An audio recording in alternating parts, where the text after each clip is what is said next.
Okay, screen is visible beta. Yes, sir. Yes, sir.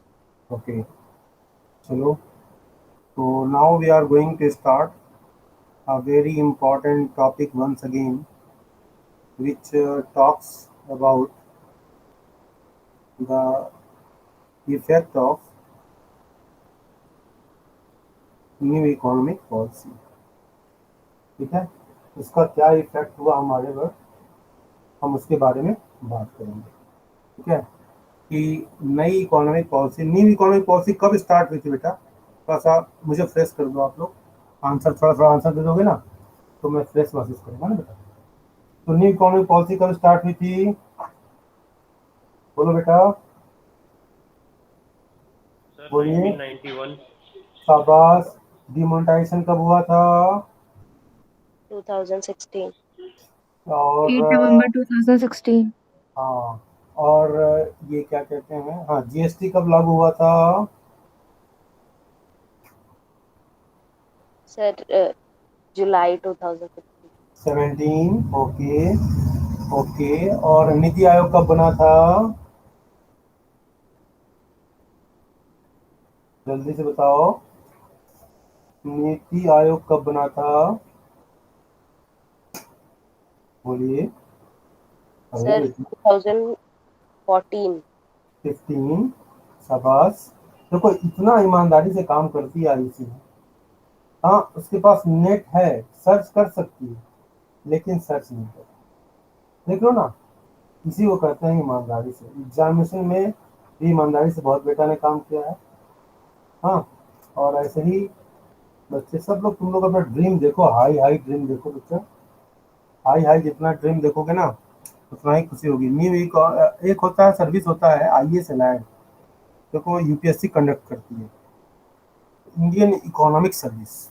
ठीक है, आपके कुछ बच्चे तो, मैक्सिमम बच्चे तो लेते हैं कॉमर्स, सीए बनने के लिए या बीकॉम करने के लिए, लेकिन बहुत सारे बच्चे ऐसे भी हैं जो बनना लेना तो चाहते थे सीए वगैरह, लेकिन बाद में उनको सब्जेक्ट इतना इंटरेस्टिंग लगने लगा, इकोनॉमिक्स से फिर उन्होंने वो ऑनर्स ऑनर्स कर लिया और फिर वो इकोनॉमिक्स करने लगे। आपको मैं बता दूं, रघुराम राजन ना ऐसे ही बच्चों में से एक थे, जो बीटेक कर रहे थे। बीटेक के बाद उन्होंने इंडियन इंस्टीट्यूट ऑफ मैनेजमेंट का एंट्रेंस दिया, पास आउट हुए, फिर उसके बाद एम का टैग लग गया, फिर वो जानते ही हो बाद में वो कहाँ चले गए, आरबीआई, और इस समय भी शिकागो में प्रोफेसर है।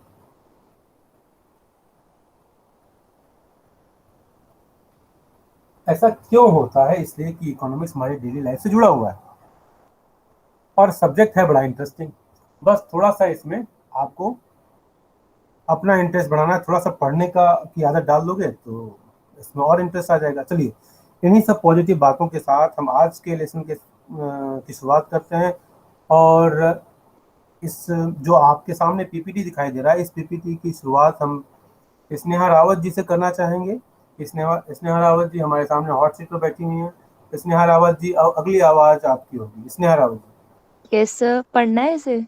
यस स्नेहा जी, आपको पढ़ना है, आपको 1,000 रुपये क्रिप्टो करेंसी मिलेंगे इसके लिए। चलिए। Effects of new economic policy on industrial growth. Industrial इसका ग्रोथ मतलब रेट्स। क्या हुआ? देखो मैं बार बार आपको इंटरप्ट करूंगा स्नेहा जी, आपको बुरा नहीं लगना चाहिए। सर हाँ बोल बेटा, सर रिकॉर्डिंग हो रहा है। किसका मतलब पूछा है आपने? क्या बेटा? अच्छा, मैंने पूछा है बेटा, new economic policy on industrial growth, इसका मतलब सामान्य भाषा में समझा दो। सर, न्यू इकोनॉमिक पॉलिसी का इंडस्ट्रियल ग्रोथ में क्या इफेक्ट पड़ा? हाँ मतलब ठीक है, तो इंडस्ट्री को समझ में आ रहा है? इंडस्ट्री कौन सा सेक्टर का पार्ट है? प्राइमरी है, सेकेंडरी है, टर्सरी है? Tertiary. Secondary. Secondary, correct answer. और आपको मिलते हैं 50 क्रिप्टो करेंसी। चलिए, स्नेहा रावत जी, अब अगली आवाज आपकी, पढ़िए। industrial growth rates slowed down in India during the reform period. हाँ आगे पढ़ते रहो, पूरा पढ़ लो। Demand for our industrial products decreased due to the arrival of foreign goods. Third, our markets are open for foreign goods. However, the developed countries have not opened their markets for our goods. Fourth, Reduction in public investment in infrastructural facilities also affected industrial growth. Okay, तो industrial growth rate slowed down in India during the reform period. अब इसकी वजह क्या होगी? आपके दिमाग में कुछ आ रहा है इसका कारण क्या हो सकता है बेटा?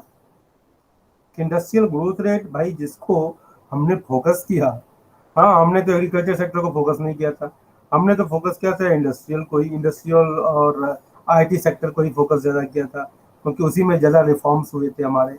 हाँ, इंडस्ट्रियल रिफॉर्म्स उसी में उसी में हुए थे बेटा। तो आखिर क्या कारण था कि इंडस्ट्रियल ग्रोथ रेट डाउन हो गया? कुछ मुझे आप समझाएंगे? आप कुछ बच्चों के दिमाग में कुछ आंसर आ रहा है आपके दिमाग में कि क्या कारण हो सकता है, संभावित कारण? बोलिए। Sir uneducation. अच्छा ठीक है, और बोलते जाओ, और बोलते जाओ। और कोई बच्चा है हमारा वो भी अपनी बात रखे, बोलिए बेटा, बोलो बेटा। इंडस्ट्रियल ग्रोथ रेट के डाउन होने का स्लो डाउन जो हुआ, हालांकि फिर वो पिकअप उसको मिल गया, लेकिन इनिशियली थोड़ा सा डाउन हुआ, क्यों हुआ ऐसा? बोलो बेटा कि मैं बोलूँ?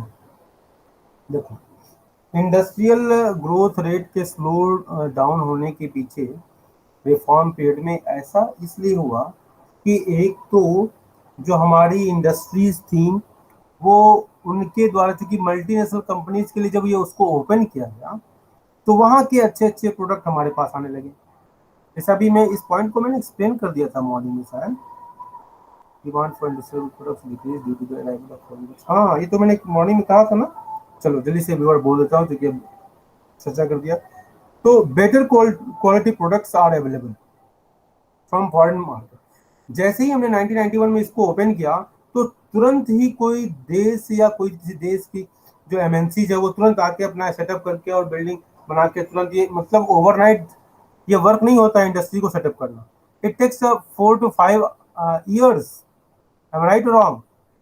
अगर ये उसको 4 to 5 years लगा, लेकिन इस बीच में उस चूंकि since that company that MNC was allowed, since economy was open, 40% जहाँ पहले स्टेक होता था फॉरेनर्स के लिए, एफडीआई के लिए, अब वो हो गया 51%, स्ट्रेटेजिक सेल हो गया। अब वहां से जो कंपनियां अपना माल, अपना प्रोडक्ट वो and they started to sell here, तो जब उनके प्रोडक्ट की डिमांड बढ़ गई और हमारे प्रोडक्ट की डिमांड कम हो गई, तो इंडस्ट्रीज तो हमारी थी, उनकी इंडस्ट्री तो बाद में सेटअप हुई ना। आज सेटअप होते तो टाइम लगा और अभी भी वो काम चल ही रहा है। तो इसका असर क्या हुआ? इंडस्ट्रियल ग्रोथ पर पड़ा। राइट, ठीक है। Demand for our industrial products decrease due to the arrival of foreigners. ये भी पॉइंट इसमें कवर हो गया, इसको एक्सप्लेन करने की जरूरत नहीं, मॉर्निंग में मैंने कहा भी था। और our market are open for foreign goods, ये भी ठीक है। However the developed countries have not open their market, ये मैंने डिस्कस कर लिया था, ठीक है। Reduction in public investment in infrastructural facilities also affected industrial growth, ठीक है। तो पब्लिक इन्वेस्टमेंट जो है इंफ्रास्ट्रक्चर फैसिलिटीज में अगर ये कम हुआ तो इसका भी असर इंडस्ट्रियल ग्रोथ पर पड़ा। और गवर्नमेंट ने उस मिस्टेक्स को रियलाइज किया और अब now they are increasing the investment more and more on this sector. Okay, चलो स्टार्ट करो, रीडिंग करो बेटा।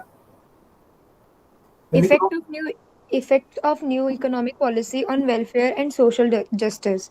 First, fall in agriculture production during the reform period added to poverty and unemployment in rural areas. Several farmers committed suicides. Yes, it is very much right कि हमने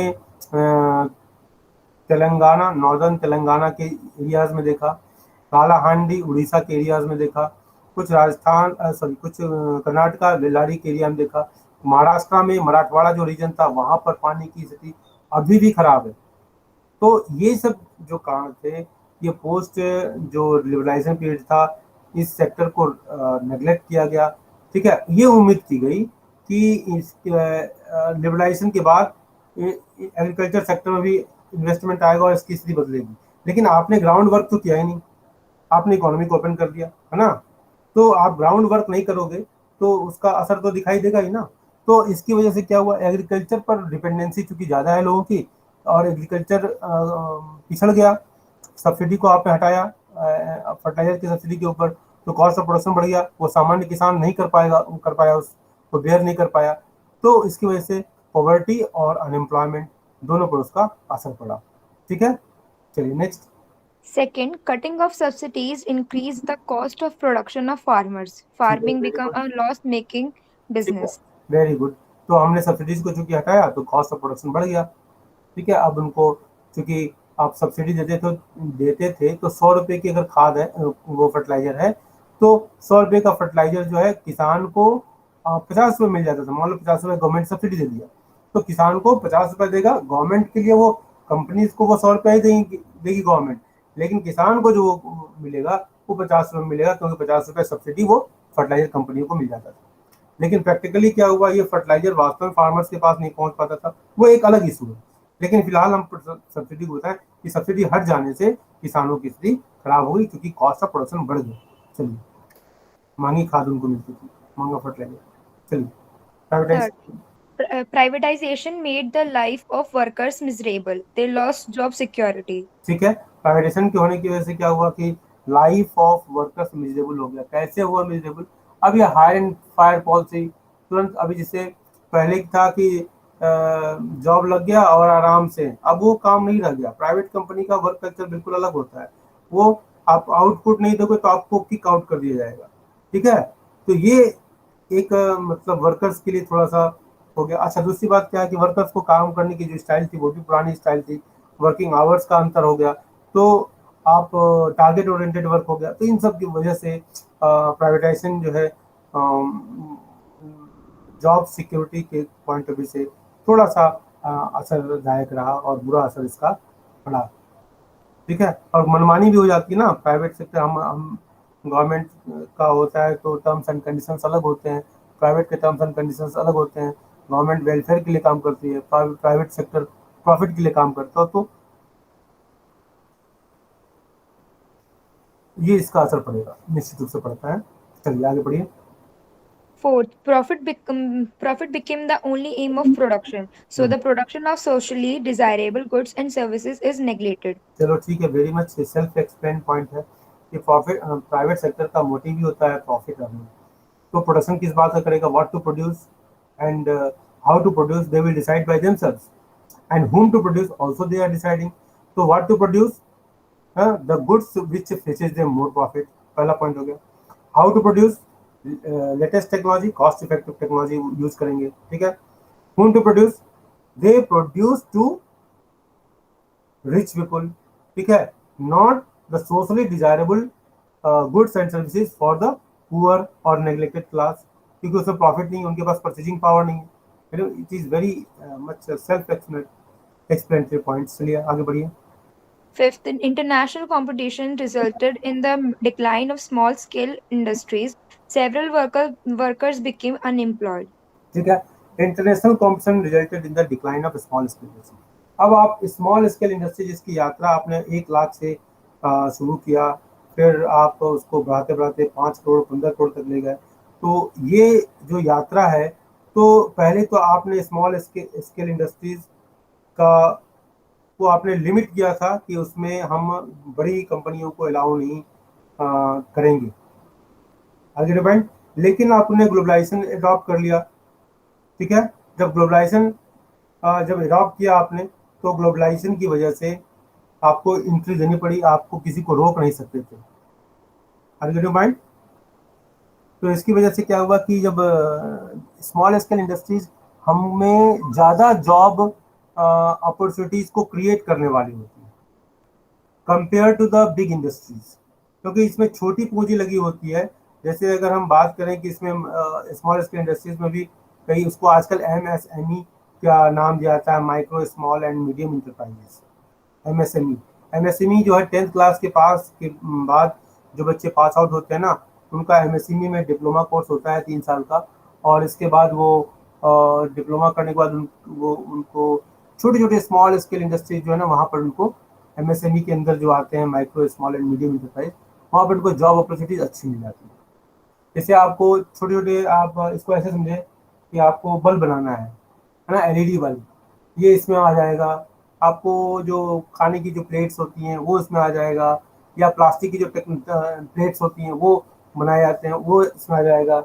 और भी बहुत सारे के हजारों उद्योग हैं जो स्मॉल, अभी हमने स्मॉल स्केल इंडस्ट्रीज जो है ना, मीडियम, जिसको मैं कह रहा हूँ micro small and medium enterprises, MSME, हमने इसकी अपॉर्चुनिटी को ठीक से इनकैश ही नहीं किया। और जितने भी स्टार्टअप जो आज हम बात करते हैं, स्टार्टअप, गवर्नमेंट ऑफ इंडिया ने स्टार्टअप की बात की, तो जितने भी स्टार्टअप हैं वो सब इसके अंतर्गत आएंगे। यही नहीं, आपका जितना भी ऐप्स वगैरह का निर्माण है, क्योंकि इसमें कम पूंजी लगती है। जैसे माइक्रो एंटरप्राइज की अगर आप बात करो तो इसमें 5 करोड़ से कम की पूंजी लगेगी, ठीक है, आगे पॉइंट। और स्मॉल इंटरप्राइज हैं उसमें 5 से 10 करोड़, और जो उससे बड़े हैं वो 50 करोड़ क्या से नीचे की पूंजी उसमें लगेगी।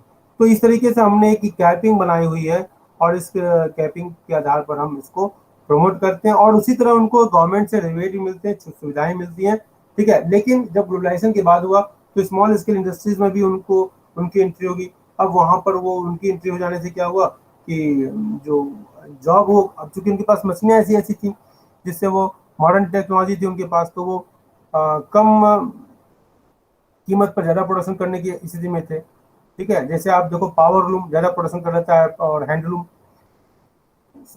कम प्रोडक्शन करता है। तो इस तरीके का जो अंतर है, इसकी वजह से भी जॉब अपॉर्चुनिटीज में कमी आई। नेक्स्ट पॉइंट, ठीक है। Coming up of MNCs created a lot of job opportunities for educated people, specially women. अब ये जो स्पेशली वुमेन लिखा है, देख लो तो बच्चे खुश हो जाओ। तो ये एमएनसीज के आने से एक ब्लू कॉलर जॉब जो है ना, वो मतलब लोअर कैटेगरी की जो जॉब है, कोई कैटेगरी में अपने तरफ से नहीं दे रहा हूँ, बोलने के लिए बोलना पड़ता है, ठीक है। तो लोअर कैटेगरी का जो जॉब है, जिसको हम कहते हैं low paid job, better word is low paid job, lower category ना कहा जाए। कैटेगरी तो आजकल पैसे से निर्धारित होने लगी है। तो द्वारका में रहने वालों की अलग कैटेगरी, यहाँ रहने वालों की अलग कैटेगरी, वहाँ रहने वालों की अलग कैटेगरी, तो ठीक है, वो इस तरह से हम अपने आप को डिफाइन करते हैं जैसे रहते हैं, लेकिन वो कोई इशू नहीं है फिलहाल। तो यहाँ पर लो पेड जॉब से मेरा मतलब है कि लो पेड जॉब जो है वो जो पहले थे वो कम हुए, जिसको हम ब्लू कलर जॉब कहते हैं इकोनॉमिक्स की भाषा में। और व्हाइट कलर जॉब जो है, उनके एमएनसीज के आने से व्हाइट कलर जॉब बने। तो आईटी सेक्टर के जॉब में इंक्रीज आया, और वुमेन जो थी वो एज ए रिसेप्शनिस्ट या एज ए बहुत सारे जो डेस्कटॉप मैनेजमेंट के जो काम होते हैं वो उनको बहुत ज़्यादा मिला, ठीक है। तो जिससे उनके टैलेंट का भी अच्छा खासा यूज हुआ, जो कि वुमेन एम्पावरमेंट में भी एक वृद्धि आई, देखा गया कहीं ना कहीं। चलिए नेक्स्ट पढ़ो बेटा, आप पढ़ेंगे, अब हमारी तरफ से पढ़ेंगे Kartik. You are ready to get the cryptocurrency? Kartik, no, Kartik is going to lose the cryptocurrency now. क्या हुआ सर? चलो निशांत पढ़ेंगे क्रिप्टो करेंसी सर के मैं लिए। पढ़ूंगा सर। अच्छा, पढ़ोगे, अच्छा ठीक है, पढ़ो। कार्तिक पढ़ेंगे, क्रिप्टो करेंसी लेना चाहते हैं इफेक्ट ऑफ न्यू आप मेरे साथ। Economic policy on economic growth. हाँ Economic growth is measured in terms of GDP. हाँ, India's ठीक है, GDP growth बस rate. बस बस बस बस, यस यस यस यस, ठीक है, गाड़ी तुम्हारी रुक जाए। Economic growth is measured in terms of GDP. पहली बात, पॉइंट टू बी नोटेड, इसको अंडरलाइन कर लीजिए, ठीक है। ये आपका इकोनॉमिक ग्रोथ जो है किसके टर्म में मेजर किया जाता है? जीडीपी के टर्म में, ठीक है। इसको किसी और दूसरे टर्म में नहीं करना है, जीडीपी के टर्म में इसको अंडरलाइन करना, ठीक है, पढ़ो। India's GDP growth rate increased from 5.6% during 1918-91 to 8.2% during 2007 to 2012. ठीक है, अब इसको 5.6 को अंडरलाइन कर लेना, ठीक है। 5.6 इज वेरी इंपॉर्टेंट, ठीक है। नेक्स्ट पॉइंट, चलो। The growth of agriculture declined. Focus नहीं करोगे तो डिक्लाइन होगा ही होगा, चलो आगे पढ़ो। Industrial sector reported fluctuating growth rate. Yes, कभी बढ़ा कभी घटा, इंडस्ट्रियल ग्रोथ में इस तरह के ये फीचर्स दिखाई दे रहे हैं बेटा, ठीक है। ये क्या उसका इफेक्ट हुआ, उसके मल्टीपल रीजन से, कोई सेक्टर अच्छा कर गया, कोई सेक्टर अच्छा नहीं किया। जैसे मान लो कोल माइंस है, उसने अच्छा नहीं किया मान लो, तो दूसरे सेक्टर ने थोड़ा सा कॉटन इंडस्ट्री अच्छा कर दिया, ठीक है। आयरन इंडस्ट्री ने अच्छा कर दिया तो कुछ दूसरी इंडस्ट्री ने अच्छा नहीं किया। तो ये फ्लक्चुएटिंग ग्रोथ है, ठीक है। जैसे मान लो एग्रो बेस्ड इंडस्ट्रीज है, मान लो मानसून खराब हो गया तो एग्रो बेस्ड इंडस्ट्री तो मर गया, ठीक है, उसकी हालत खराब हो जाएगी। तो ये industrial growth is a sum total of all the industries and there is a fluctuations in different different industries due to different various reasons, चलिए। Service sector has grown rapidly. The growth rate of service sector reached 10.3% in 2014 to 2015. ठीक है, tourism कौन सा sector का example है कार्तिक? क्या कह रहे हो सर? टूरिज्म जो है, टूरिज्म ये कौन सा सर्विस सेक्टर? सेक्टर का, सर्विस सेक्टर हाँ, का। ठीक ठीक ठीक ठीक ठीक, very good. The growth rate of service sector is 10.3%। ठीक है, ओके नेक्स्ट, फास्ट फास्ट, चलो निशांत पढ़ेंगे बेटा आप नेक्स्ट। चलिए 120 Yes, sir. क्रिप्टो करेंसी, 120 रुपए की क्रिप्टो करेंसी आपको मिलेगी। चलिए 120, 420 नहीं बोला, चलो। Foreign direct investment and foreign institutional investment पहले हेडिंग, increased. पहले हेडिंग, पहले हेडिंग बेटा। Yes, sir. Effects of economic reforms on foreign investment. Effects of economic reforms on foreign investment. Effects and affects दोनों में अंतर है, ठीक है, Yes, sir. तो इसका ध्यान रखना। तो effects of economic reforms on foreign investment, foreign investment के ऊपर क्या इफेक्ट पड़ा, क्या प्रभाव पड़ा, वेरी इफेक्टिव, है ना, बहुत प्रभावित करने वाला। तो ये इफेक्ट है और अफेक्ट इज डिफरेंट, थोड़ा सा अंतर है। चलिए तो आप पढ़िए इसको, पहला point. Foreign direct investment and foreign institutional investment increased from $100 million in 1990 to 91 to $36 billion in 2016 to 17. Second, foreign exchange reserve increased from $6 billion in 1990 to 91 to $360 billion in 2014-15. Today, India is one of the largest foreign exchange reserve holders in the world. Farmers were encouraged to produce cash crops for export market. It resulted in the increase in prices of good food grains. देखिए farmers, देखो बाकी सारे points जो लिखे हुए हैं उसको ऐसे ही आपको याद रखना कि कितना फॉरेन एक्सचेंज था। देखो जब हमने इकोनॉमिक पॉलिसी की थी तो हमारे पास balance of payment foreign exchange का प्रॉब्लम था। अब वो देखो प्रॉब्लम सॉल्व होता नजर आ रहा है। कहाँ? 6 बिलियन यूएस डॉलर, ठीक है, और कहाँ 360 बिलियन यूएस डॉलर। आप इमेजिन कर सकते हो कि 6 बिलियन डॉलर कितने दिन चलेगा और 360 बिलियन डॉलर कितने दिन चलेगा। तो हमारा जो फॉरेन एक्सचेंज विदेश से जितना मंगाना है मंगा लो, क्योंकि 360 बिलियन डॉलर हो गया। जितना राफेल मंगाना है मंगा लो, है ना, जितना अपाचे मंगाना है मंगा लो, ठीक है, जितना S-400 मंगाना है मंगा लो, जितनी टेक्नोलॉजी लाना है लेते आओ। 360 बिलियन, ठीक है।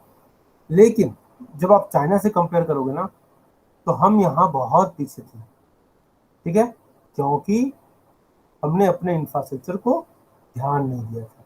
इस वजह से हम समस्या आने पर उसका समाधान ढूंढने वाले लोग होते जा रहे हैं। चाइना आज से 50 साल 25 साल पहले सोचता है, हम सोचते हैं केवल अगला इलेक्शन तक। हमारे देश के जो नेता है ना केवल अगला इलेक्शन देखते हैं। और एक अच्छा लीडर जो है ना हमेशा आज आपको भले ही पेन दे लेकिन आगे आने वाले समय में आप अच्छे हो जाएं, उसका ध्यान, सस्टेनेबल डेवलपमेंट, क्योंकि आने वाली जनरेशन जो है सुखी जीवन जिए। आज थोड़ा सा आप सेक्रीफाइस करना है कर लो, ठीक है। यही तो पापा लोग कहते हैं बेटा अभी तो पढ़ लो बाद में आराम मिलेगा, है ना, तो यही है। चलो टुडे इंडिया इज, पढ़ो बेटा। सर अभी वही वाला पेज दिखा रहा हाँ है। हाँ वही पेज, हाँ ठीक ठीक ठीक है। नहीं इसको मुझे लगा कि ये नहीं पढ़ेगा। तो India is one of the largest, देखो India one of the largest है लेकिन इंडिया लार्जेस्ट नहीं है, one of the largest. China सबसे अधिक है, ठीक है। और farmers were produce to cash crop for export market. अब फार्मर्स को प्रमोट किया गया, ठीक है। और मैं साउथ में था तो साउथ में वहाँ पर इस मामले में मैं देखता हूँ कि नॉर्थ बहुत बैकवर्ड है, नॉर्थ इंडिया, कि यहाँ पर लोग एक्सपोर्ट बहुत कम कर पाते हैं, नॉलेज नहीं है या डरते हैं। स्पेशली बिहार और यूपी की बात अगर कहा जाए, महाराष्ट्र सॉरी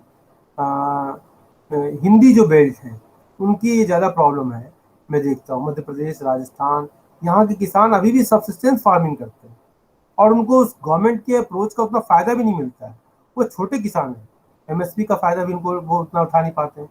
तो ये एक और स्टोरिंग हाउसेस भी नहीं है, तो वो actually they farmers need more help compare to the south. और ये जो जो डेवलप्ड बेल्ट है फार्मर्स फार्मिंग के लिए, तो उनकी अपेक्षा मेरी ये अपनी राय है और ये बहुत अच्छी राय है।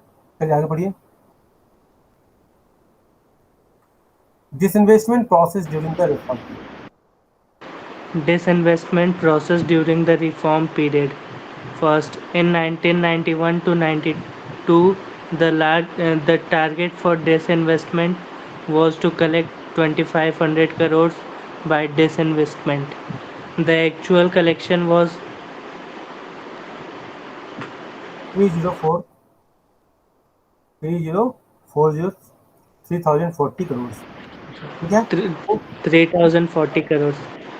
ठीक है, मतलब Second, in डिसइन्वेस्टमेंट ज़्यादा हो गया, डिसइन्वेस्टमेंट ज़्यादा हुआ, ज़्यादा सोल्ड आउट हुई कंपनियां, ठीक है। चलिए आगे बढ़िए। In 2017-18, the target was 1 lakh crores. The actual collection was 1 lakh 57 crores. इसलिए धीरे धीरे जो है ये डिसइन्वेस्टमेंट बढ़ता ही गया, लेकिन इधर बीच के कुछ सालों में देखा कि डिसइन्वेस्टमेंट का भी टारगेट पूरा नहीं हुआ। चलिए आगे बढ़िए, पढ़ो बेटा। Criticism against the disinvestment policy followed during the reform period. First, assets of public sector units were undervalued and sold to the private sector. It caused a lot of loss to the government. Second, the money collected from disinvestment was not used for welfare activities. It was used to overcome the revenue deficit of the government. Third, mostly profit making PSUs were sold to private sector. हाँ देख लो, ये कहानी मैं बहुत पहले आपसे चर्चा कर चुका हूँ कि अगर कोई भी प्रोसेस अगर वहाँ ऑनेस्टी नहीं है ना, तो उसका इम्पैक्ट होगा। अब assets of the public sector units were under value. अब अपने नियर एंड डियर और करप्शन में, मतलब 100 रुपए की गवर्नमेंट की प्रॉपर्टी है तो उसको 50 रुपए दिखा के और 50 रुपए अपने पास रख लिया। कंपनी को फायदा हुआ इसलिए कि 100 करोड़ देने की जगह उसको 50 करोड़ देना पड़ेगा गवर्नमेंट को, भले ही नेताजी को दे दिया 50 करोड़ 25 करोड़, ताकि उनसे रिलेशन अच्छे रहेंगे। अब नेताजी सारी पॉलिसी उसको प्राइवेट कंपनी के लिए बनाएंगे। तो this is what happening in India, this is what happening. अब जब से ये डिजिटलाइजेशन वगैरह ये सब चीजें शुरू हुई है ना, तो ट्रांसपेरेंसी कहीं ना कहीं बढ़ी है कि आप पेमेंट, आप आरटीओ ऑफिस में गए, वहां पर आपको देना पड़ता है लाइसेंस बनवाने के लिए। तो ये सब चीजें नहीं, अब सब सारा कुछ ऑनलाइन अगर हो रहा है तो क्या रेट चल रहा है, क्या सब कुछ ट्रांसपेरेंट है, दिखाई दे रहा है। आप यहीं से लॉग इन करो कि मैं इस कंपनी को खरीदना चाहता हूँ 50 करोड़ में, किसी ने कहा 70 करोड़ में, किसी ने कहा 80 करोड़ में, किसी ने कहा 90 करोड़, चलो डन, 90 करोड़ 1, 90 करोड़ 2, 90 करोड़ 3, 90 करोड़ वाले को दे दिया गया। तो कितना अच्छा सिस्टम है। तो ये डिजिटल इंडिया से कॉन्सेप्ट क्लियर होगा कि हम जितना ही ऑनलाइन काम कर रहे हैं उतना ही अब हम ऑनलाइन आपको पढ़ाते हैं, क्या करते हैं, तो बिल्कुल क्लियर है ना कि हम लोग क्लास में क्या करते हैं। आर्गेनिक पॉइंट, ये ऑनलाइन का फायदा है, सब कुछ देख रहे हैं, पेरेंट्स भी देख रहे हैं, आपकी दादी बगल में बैठी हुई देखो सुन रही है, मम्मी बगल में बैठी हुई है, पापा बगल में बैठे होंगे, ये सब लोग देख रहे हैं। ठीक है, ये अलग बात है कि जब होमवर्क के लिए टीचर बोलता है तो आप साउंड धीरे कर देते हो ठीक है, ये अलग बात है। तो it cause a lot of loss to the government, तो गवर्नमेंट को बहुत नुकसान हुआ। ठीक है, point, the money collected from disinvestment was not used for welfare. अब देखो यहाँ भी एक बहुत बड़ा घोटाला कि जो डिसइन्वेस्टमेंट से जो पैसा मिला वो पब्लिक वेलफेयर के लिए नहीं किया गया, बल्कि किस लिए किया गया, रेवेन्यू डेफिसिट को कम करने के लिए। समझ रहे हो, और आप रेवेन्यू एक्सपेंडिचर करते रहो, 50 मंत्री बना दिए, मंत्रियों के लिए काफिले चलेंगे, मंत्रियों के लिए वैकिल खरीदी जाएंगी, मंत्रियों के लिए हाउस देना पड़ेगा, मंत्रियों के लिए this and that, this and that, this. तो आप रेवेन्यू एक्सपेंडिचर को कंट्रोल नहीं कर रहे हो, और अपने डेफिसिट को पूरा करने के लिए, रेवेन्यू डेफिसिट को पूरा करने के लिए आप डिसइन्वेस्टमेंट का सहारा ले रहे हो। Same same same same, that is not good. Disinvestment, आपको जब रेवेन्यू मिला तो आपको करना चाहिए था कोई स्कूल खोल देते, ठीक है, कोई कॉलेज खोलते, कोई हॉस्पिटल खोलते, कहीं सड़कें बनवा देते, तो पब्लिक वेलफेयर होता भाई। Are get your point? समझ में आई मेरी बात? नहीं बोलोगे तो मैं भी नहीं बोलूंगा, क्लास बंद हो जाएगा, बोलना तो पड़ेगा। Yes, sir. हाँ, mostly profit making PSUs were sold to the private है। अब बताओ, अभी आप लोगों को मॉर्निंग में नवरत्न पढ़ाया, और नवरत्न मान लो कि नवरत्न की किसी कंपनी को, जैसा कि उसमें भी डिसइन्वेस्टमेंट किया गया, अगर उनको बेचा जाएगा तो कितना कष्टपूर्ण है, ठीक है। वो ऑलरेडी प्रॉफिट मेकिंग थी, उनके एम्प्लॉइज को और ज़्यादा इंसेंटिव देते, उनको और प्रमोट करते, ठीक है, तो वो होना चाहिए। चलिए नेक्स्ट, अब पढ़ेंगे Ayushi पढ़ेंगी। Effect of economic reforms on the fiscal policy. हाँ, Public expenditure on social sectors reduced during reform period. Physical policy का मतलब क्या होता है, कोई बच्चा मुझे बता दो।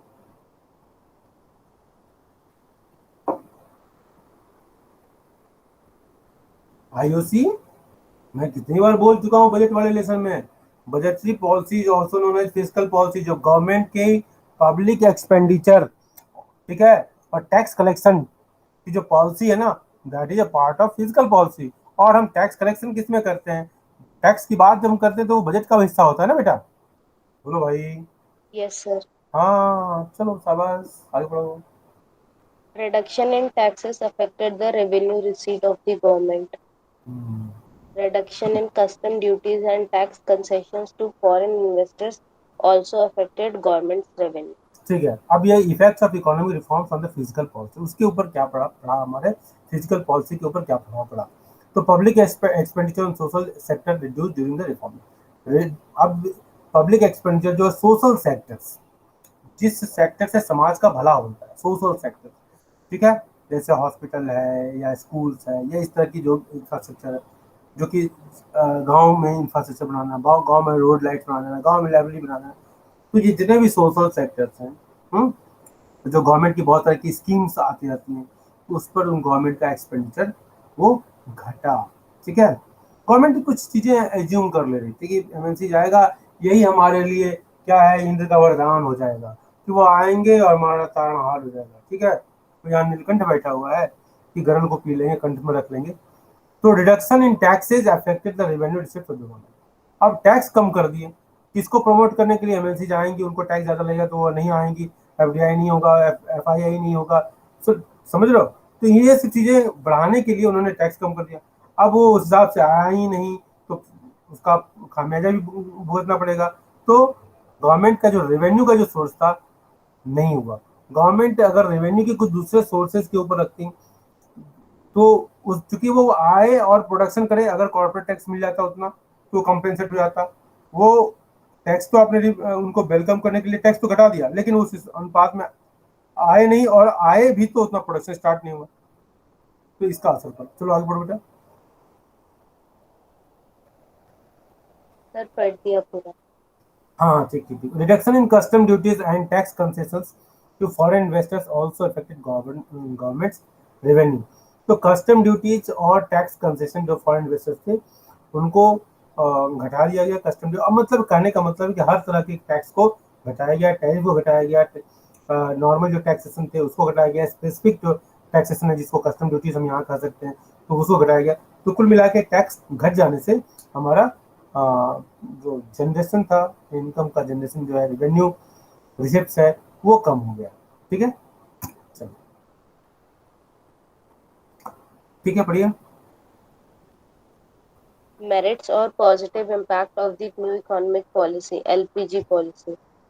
First, economic growth is measured in terms of GDP. India's GDP growth increased from 5.6% during 1980-91 to 8.2% during 2007 to 2012. Foreign direct investment and foreign self explanatory points है बेटा, इसको बस पढ़ लेना है, हाँ? चलो।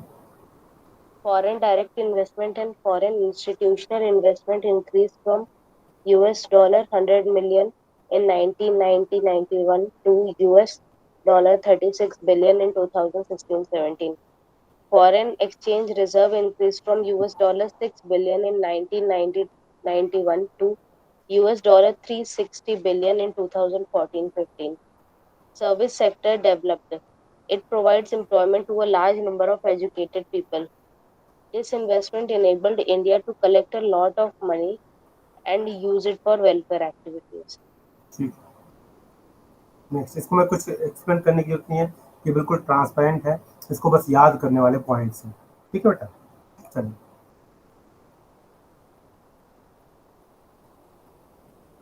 चलो बेटा, डिमेरिट्स और negative impact of the new economic policy. Demerits or negative impact of the new economic policy. First, industrial growth rate slowed in India during the reform period. Demand for our industrial product decreased due to the arrival of foreign goods.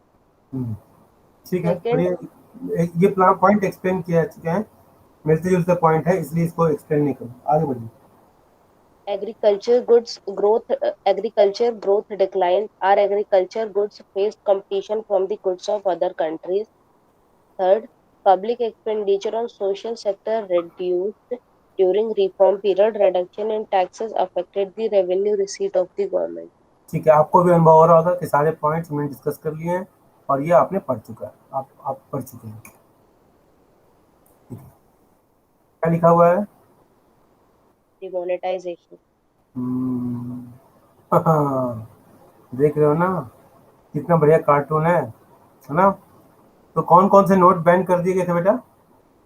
Sir, 500 or 1000. हाँ, कौन सा नया note आ गया था उसके बाद? 2200.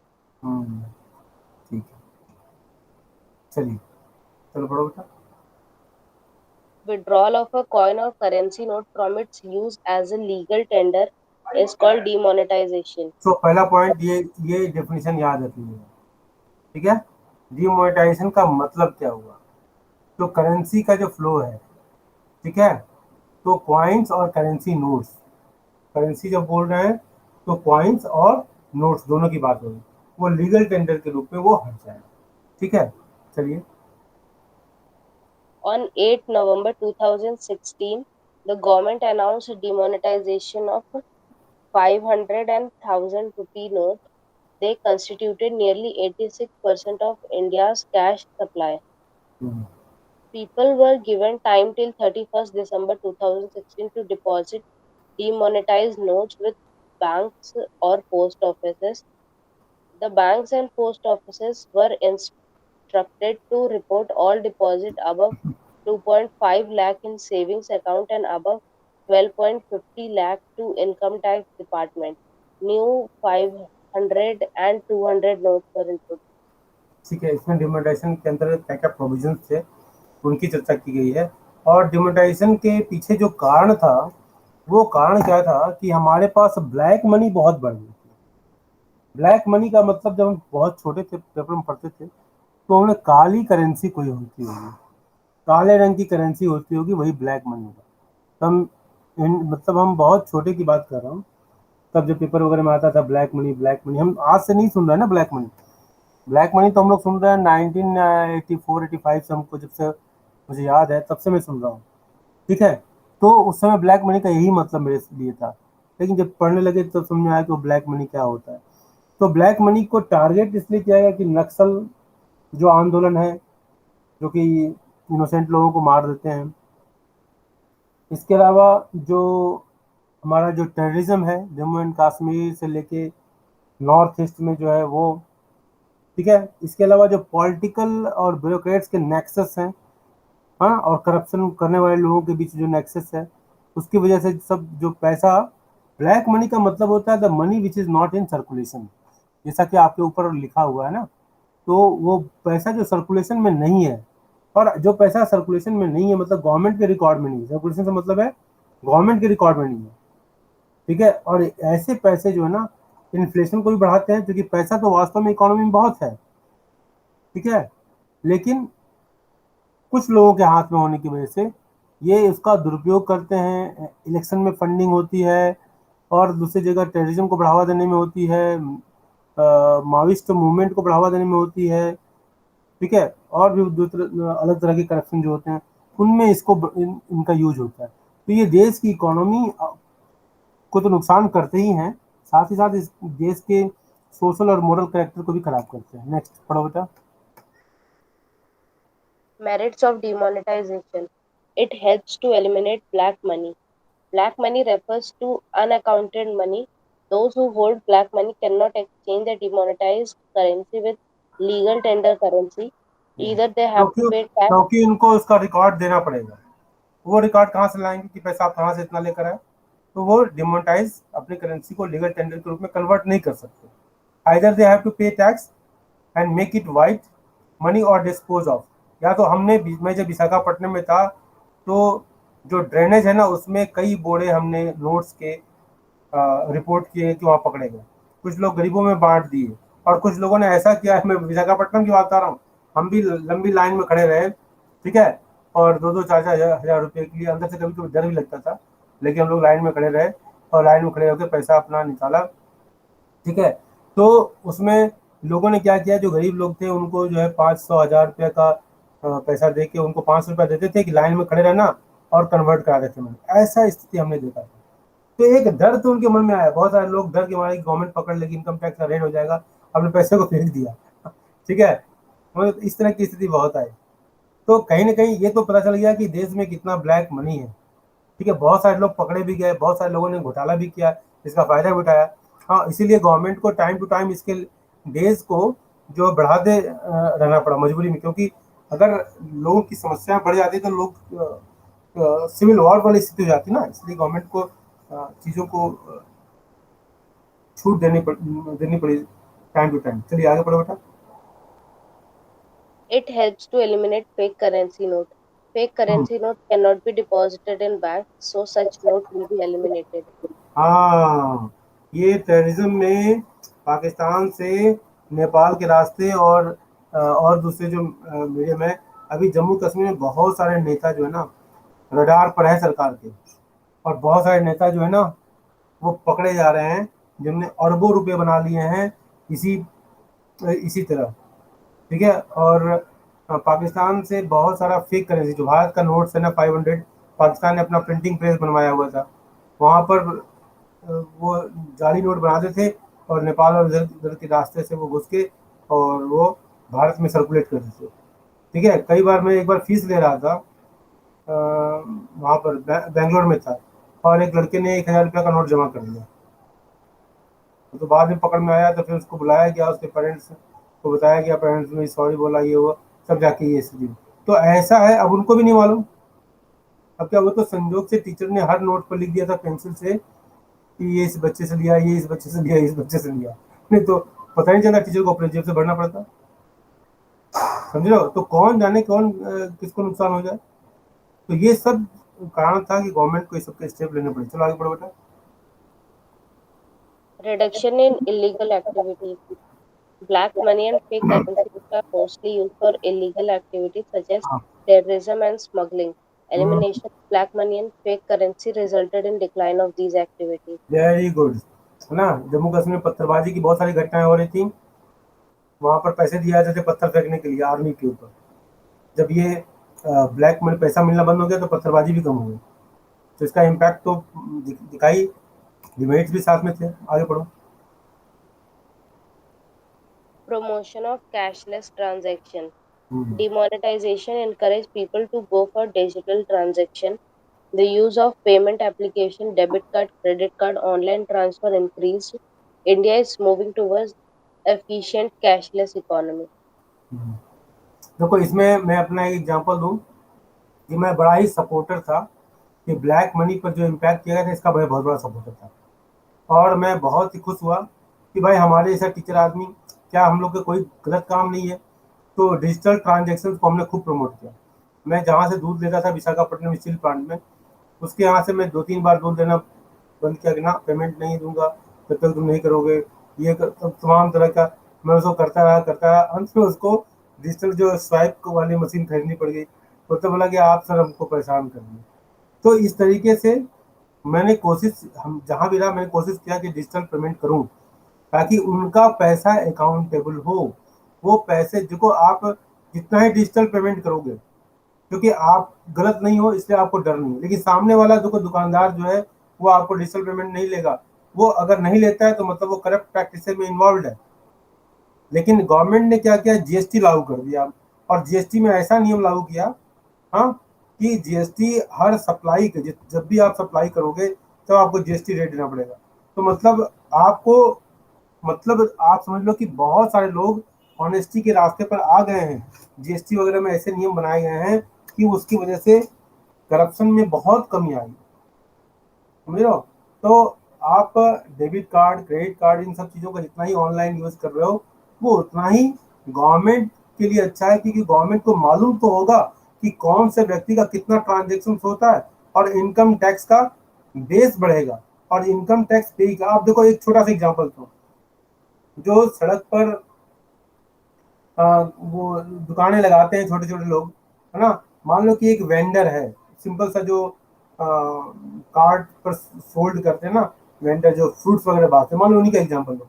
अब ये फ्रूट वाला, मान लो कि मैं ही अपना एग्जांपल, मैं एक सेलर हूँ, मेरे पास 10 कार्ड है, और 10 कार्ड को हम 10 एरिया में भेज देते हैं, और हर कार्ड पर लगभग 500 रुपया 600 रुपया डेली का इनकम होता है, एक्सपेंडिचर सब कुछ मैनेज करके। तो 600 रुपीज डेली का इनकम होगा, मान लो।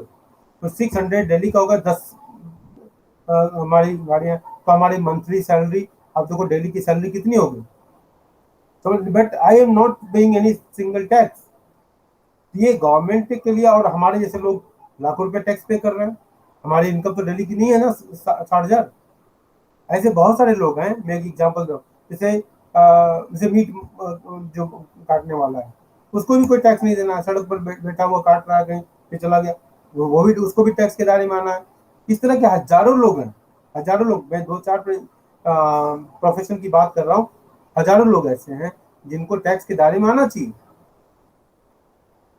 लेकिन वो टैक्स इवेजन कर रहा है।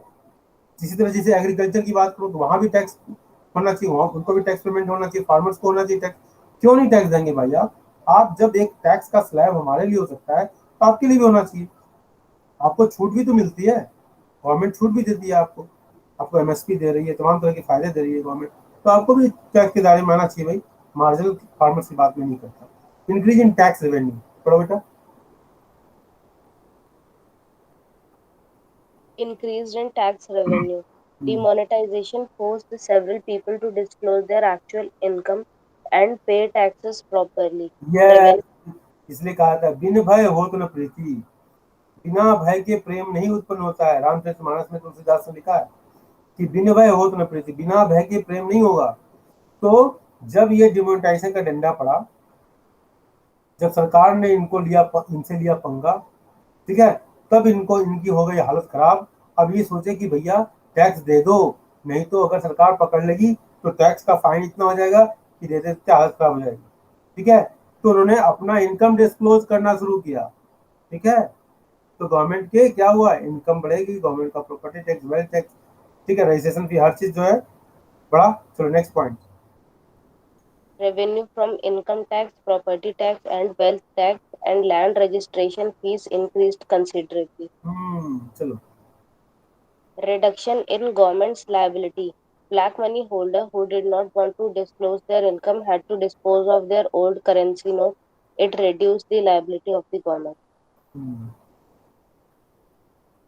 So black money holders who did not want to disclose their income had to dispose of their old currency notes. It reduced the liabilities of the government. Liabilities government की कैसे, मैं धारक को 100 रुपया देने का वचन करता हूँ, ये जाता है बैंक के पास, गवर्नमेंट के पास, तो उनको गवर्नमेंट को उनको देना ही पड़ता पैसा। तो ये गवर्नमेंट की लाइबिलिटीज भी घट गई।